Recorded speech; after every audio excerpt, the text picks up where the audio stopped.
So I'm out here leading a team in the Midwest, and we're selling for Franklin Pest Control. They're the oldest pest control company in the United States. They've been around 160 years.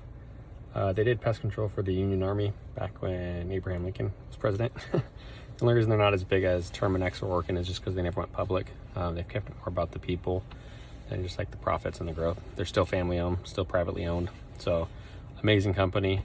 Tons of experience, but we're in the Midwest, and so a little bit thing that's different out here compared to the Dallas markets is that people aren't as aware of pest prevention as out there, and so that's just normal because it's a little bit more old school down here, and so people haven't quite caught up.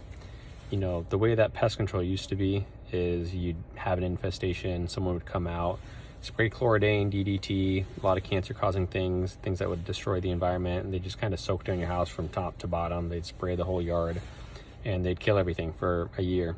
And if you ever had a problem, they'd come out, they'd hose your house down, it would kill the bugs instantly, and you'd be good to go.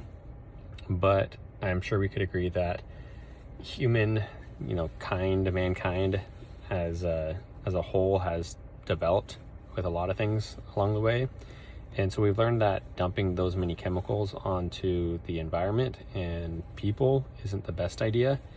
And they've also realized that preventing bugs is a lot better, eco-friendly, sustainable method.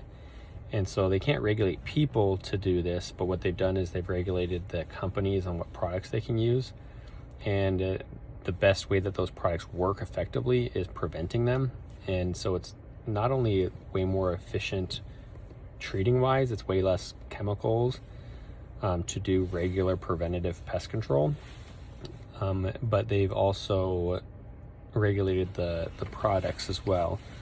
It's also just way more cost effective for the homeowners, because rather than getting hit with a $3,000-$5,000 bill to remedy a solution, they really just paying like $50 to $100 a month to prevent the problem from even happening.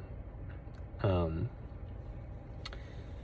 then, so it's just kind of comparable to they didn't used to require people to wear seatbelts in cars.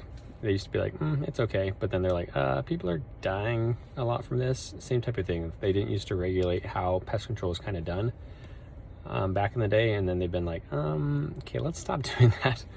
So they do something more called, the government teaches something called integrated pest control management, where it's a lot more about just preventing problems and controlling the situations that are conducive for them than just allowing companies to go out and spray whatever they want to concoct together. Like pest control companies used to literally mix their own chemicals and make their own chemicals and then go spray it around. Terrible story. I was at breakfast with one of my team leaders the other day, and the waiter, were just talking to them out here, and she was like, yeah, one of my friends did pest control for me and he did it wrong and it killed my little dog. It was actually really sad. She was like tearing up. I was like, wow. But she was like, yeah, he just did it wrong and it killed my little dog. That little dog was my world. And she was all sad about it. And so that's just the thing, is like the government knows what's best, how to best prevent pests, how to safely prevent pests. But the thing is, the people haven't really, how does the government educate the people on this? They've been doing campaigns for sure. They've been doing advertisements for sure. But they're also, we got a lot of door knockers out here. We got door knockers trying to set people up, educate people on this new method.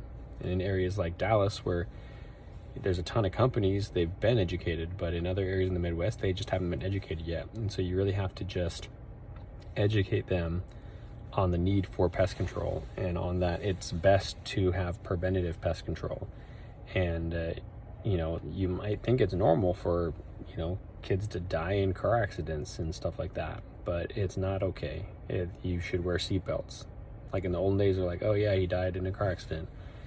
In the olden day, like, oh yeah, my dog died from chemical stuff. That's not normal. That's not okay. I mean, back in the day, I think a long time ago, people would get cavities and they just rip the tooth out, and they just be like, oh, you got a cavity, rip your tooth out. Today it's like, hey, just brush your teeth and you won't get cavities, and then you don't have to rip them out. It's way more cost effective to brush your teeth than to do a root canal or rip it out, right? So it's just educating these people. It's just like, yeah, having bugs in your home isn't the best thing. It's not healthy. It's not like good for your property. It's not cost effective to allow them to be that way. So I don't know, just little thoughts for the day on the Midwest.